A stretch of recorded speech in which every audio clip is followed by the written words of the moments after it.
মহা বিপদে আছেন, এই ইসমে আজম 7 বার পড়ুন, দুরুদ ইব্রাহিম 1 বার পড়ুন, আর এই দোয়াটি চলতে ফিরতে পড়ুন। গায়বী সাহায্য আসবে, সকল মনোবাসনা পূরণ হবে, বিপদ দূর হবে।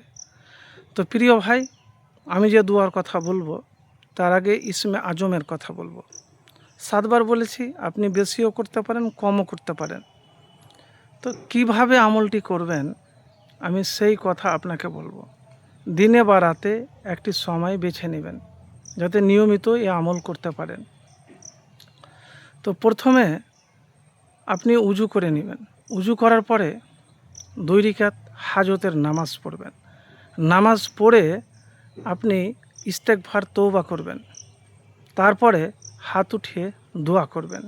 দোয়া করার আগে এই ইসমে আজমটি 7 বার পড়বেন।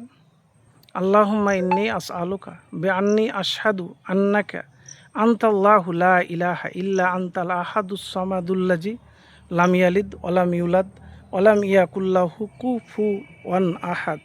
তো এই ইসমে আজম পড়ে আপনি কি করবেন? দোয়া করবেন।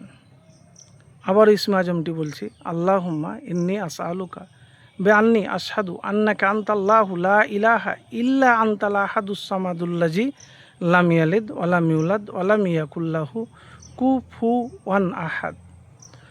হাদিসে আছে, নবীজি সাল্লাল্লাহু আলাইহি সাল্লাম বলেছেন, যে ব্যক্তি আল্লাহর কাছে তার ইসমে আজম ধরে প্রার্থনা করেছে, যে নাম ধরে ডাকলে তিনি সাড়া দেন এবং যে নাম ধরে চাইলে তিনি প্রদান করেন। সহিহ তিরমিজি 3475 নম্বর হাদিস। তো মুনাজাত যখন করবেন তখন দুরূদ শরীফ পড়ে নেবেন, আগে এবং পরে। আপনি একবার আগে এবং পরে। তারপরে একটি দোয়ার কথা বলবো, ছোট্ট দোয়া, চলতে ফিরতে সবসময় পাঠ করবেন।